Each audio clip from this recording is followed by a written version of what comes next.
तपस्वाध्याय शुश्रूषा कृष्णपूजारतं मुनिं विश्वेशमिष्टदं वन्दे परिव्राट् चक्रवर्तिनं श्रीगुरुभ्यो नमः. Hari Om to all. Welcome back to Bhagavad Gita session. Today we are going to look at Bhagavad Gita chapter 1 verse 37.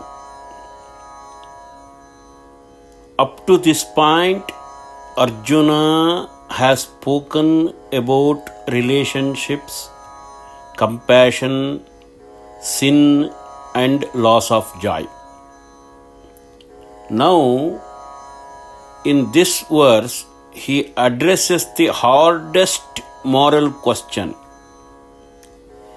Even if the Kauravas are wrong, even if retaliation is justified by law, should we fight this war?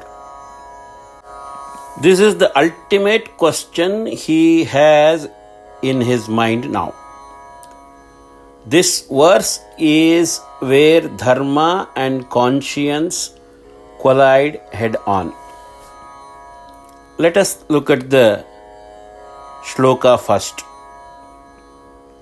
Bhagavad Gita, chapter 1, verse 36. Nihatya dhartarashtranah ka priti syad janardana papamevashrayedasman Hatvaitanatayinaha. Nihatya, having killed, Dhartarashtran, the sons of Dhritarashtra, Naha, for us, Ka, what, Pritihi, joy or happiness, Syat, would there be, Janardana, O Janardana, Papam eva, only sin, Ashrayet, would cling to, Asman, us, Hatva, having killed, Etan, these people, Atatayinaha, aggressors. Let us look at the simple meaning of this verse. O Janardhana, what happiness will be ours after killing the sons of Dhritarashtra? Even if they are aggressors, by killing them, sin alone will cling to us. Let us look at the deeper explanation of this verse. Nihatyadartharashtraannaha. Arjuna here deliberately uses the word Dhartarashtran, not Duryodhana, not Kauravas, but he says sons of Dhritarashtra. Why he uses that Dhartarashtra word? Because he wants to emphasize they are our uncle's sons. They are our own blood. Yes, Dhritarashtra acted partially. Yes, he took advantage of our helplessness. Of course, he allowed injustice. Land, wealth, dignity were taken from us. From a legal standpoint, retaliation may appear justified. But Arjuna says, still they belong to us. They are not outsiders. They are my blood relatives. That is why he says, Naha, our own people. Naha Dhartarashtra, our own people are Dhritarashtra's sons.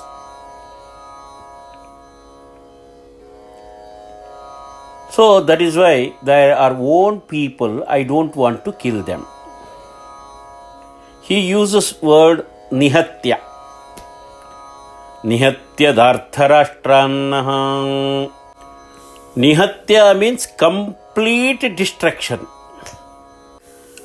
Because in war, partial punishment is impossible. Even if one or two are guilty, even if punishment is justified, here all the sons of Dhritarashtra stand in opposition. If even one survives, conflict will continue.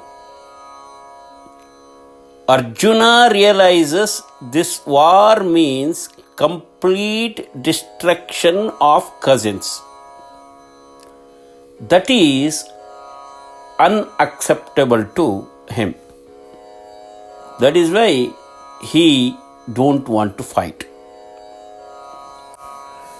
Arjuna is not unaware of Smriti injections. Scriptures say, त्यजेदेकं कुलस्यार्थे ग्रामस्यार्थे कुलं त्यजेत ग्रामं जनपदस्यार्थे आत्मार्थे पृथिवीं त्यजेत. Renounce one person for the sake of a family. त्यजेदेकं कुलस्यार्थे, a family for the sake of a village. Gramasyarthe kulam tejet, a village for the sake of nation. Gramam janapadasyarthe, atmarthe prithivim tejet, even the earth for one's own spiritual welfare. So, killing one or two is acceptable thing based on scriptures. Yet, he asks, is this situation really that? Killing our own people for a piece of land is really justifiable? I don't think so. That is why I don't want to fight. No, these people did lots of bad things to you. You can kill them. There is a scripture reference for that. Again he thinks that way. If someone says scriptures are saying you can kill them, still I don't want to do it. What scripture says? Scriptures also permit killing an aggressor. Atatayinaha means aggressors. Scriptures permits killing an aggressor.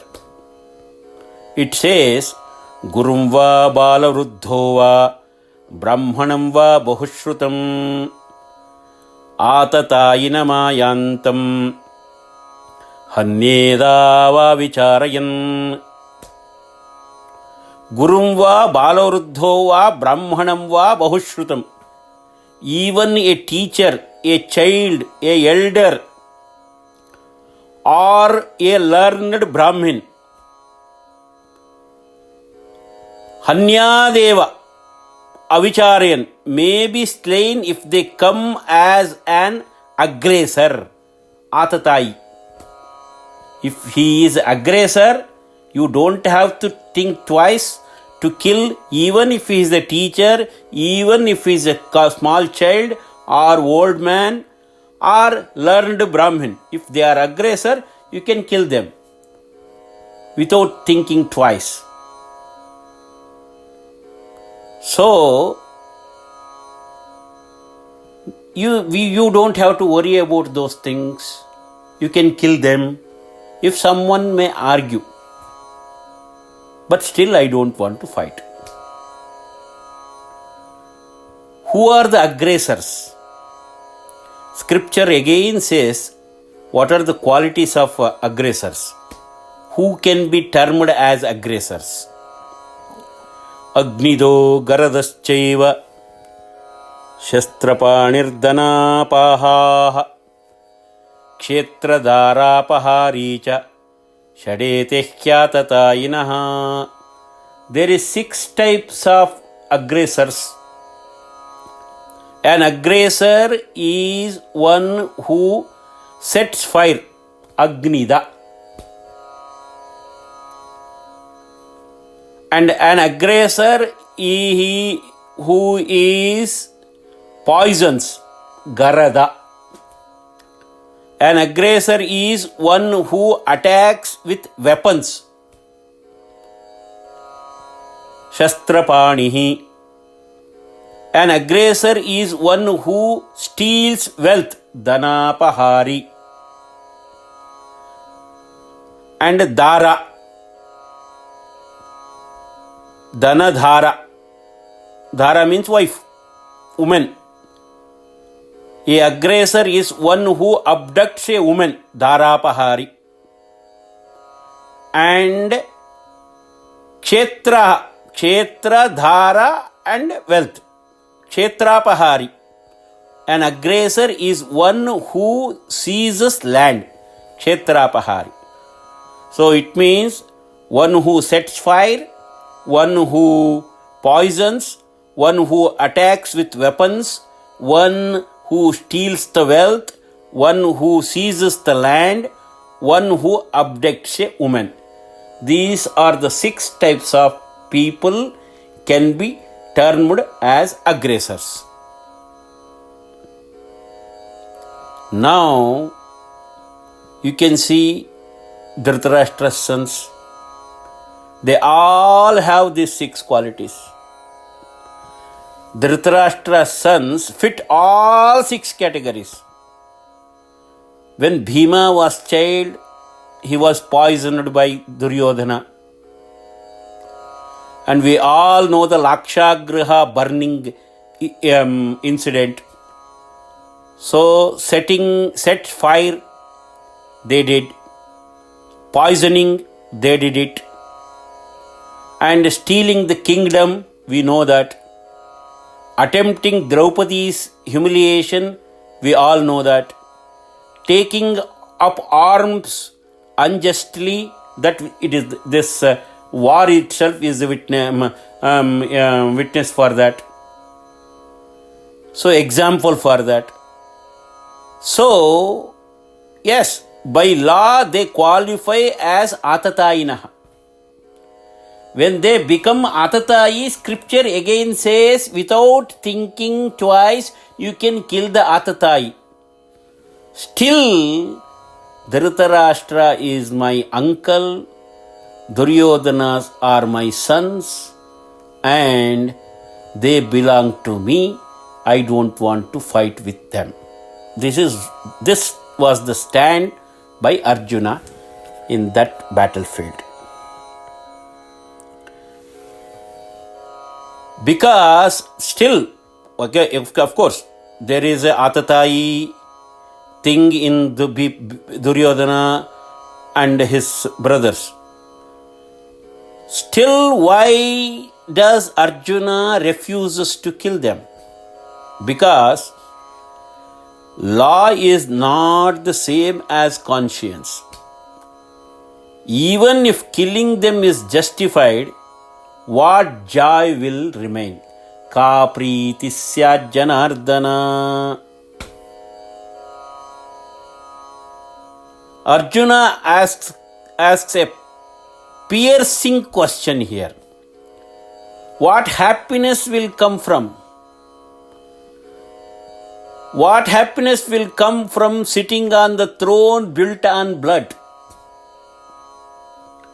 What happiness will come from ruling a land where elders are gone? What happiness will come from leaving behind blind Dhritarashtra and Gandhari with no one to take care for them? Ka priti syat janardhana. Even if we survive, who will look after them? Even if we are not surviving, who will look after them? And if we do not survive, what have we achieved?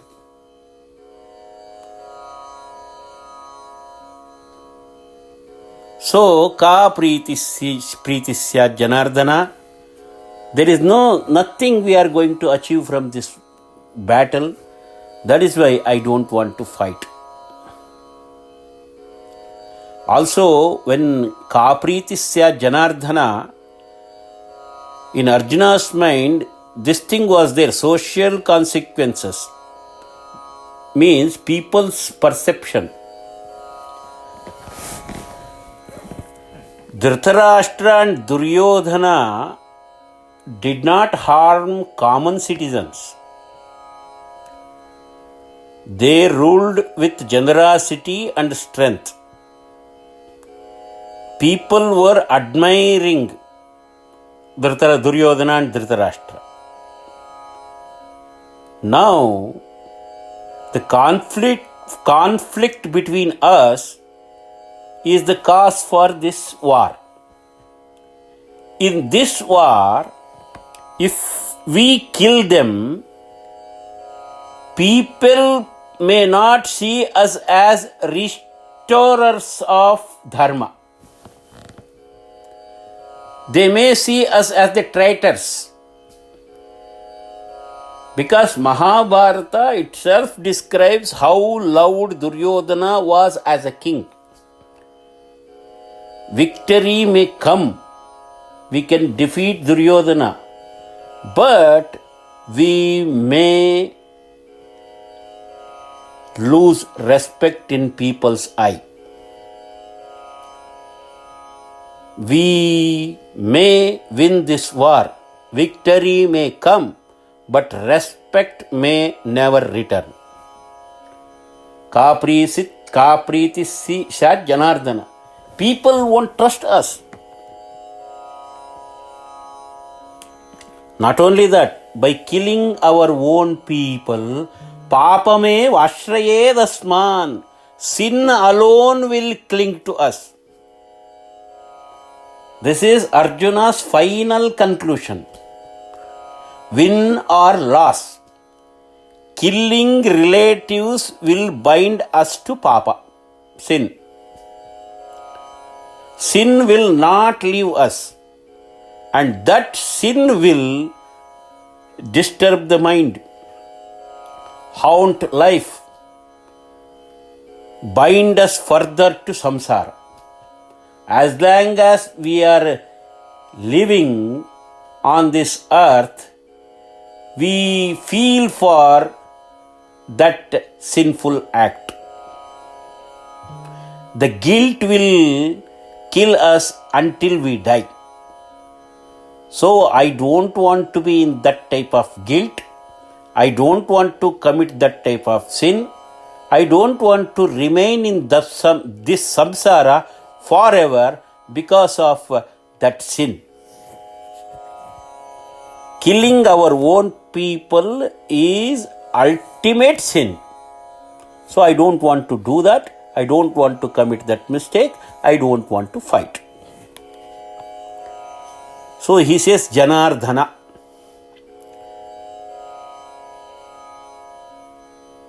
One Janardhana has lots of meanings. We can see very few meaning that is appropriate here. Janardhana means one who destroys birth-death cycles. Janardhana means one who removes sorrow. Janardhana means one who gives happiness to the world. So, by calling Krishna as Janardana, Arjuna is saying, you are the remover of samsara. If we have to come out of this samsara, we have to come out, we have to vanish our sin completely.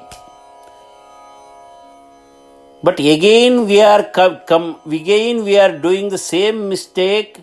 By killing our own people, we are accumulating the sin. Then we will remain in this samsara. But we don't want this samsara.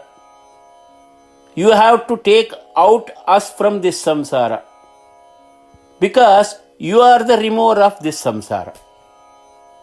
So Janardhana, you are the remover of samsara. Help me not to accumulate sin. Help me not remain trapped forever in this samsara. That is why he concludes with Janardhana, I don't want to fight. Bhagavad Gita, chapter 136, shows that Arjuna's refusal is not ignorance. It is informed by scripture. It is aware of law. It is grounded in compassion. It is terrified of sin. It is concerned about society. It is afraid of eternal bondage. So when Arjuna says, I don't want to fight, or Arjuna's refusal to fight is not weakness. That is moral overload. From the next verse onward, Arjuna's body and mind will completely collapse. The warrior will fall silent, and the seeker will begin to emerge. God bless you all. Hari Om. We will see you all in the next class. Sarve bhavantu sukhinah. Sarve santu niramayaah. Sarve bhadrani pashyantu. Ma kaschit dukkhabhag bhavet. Om Shantihi. Om Shantihi. Om Shantihi. Om Sham. Om Sham.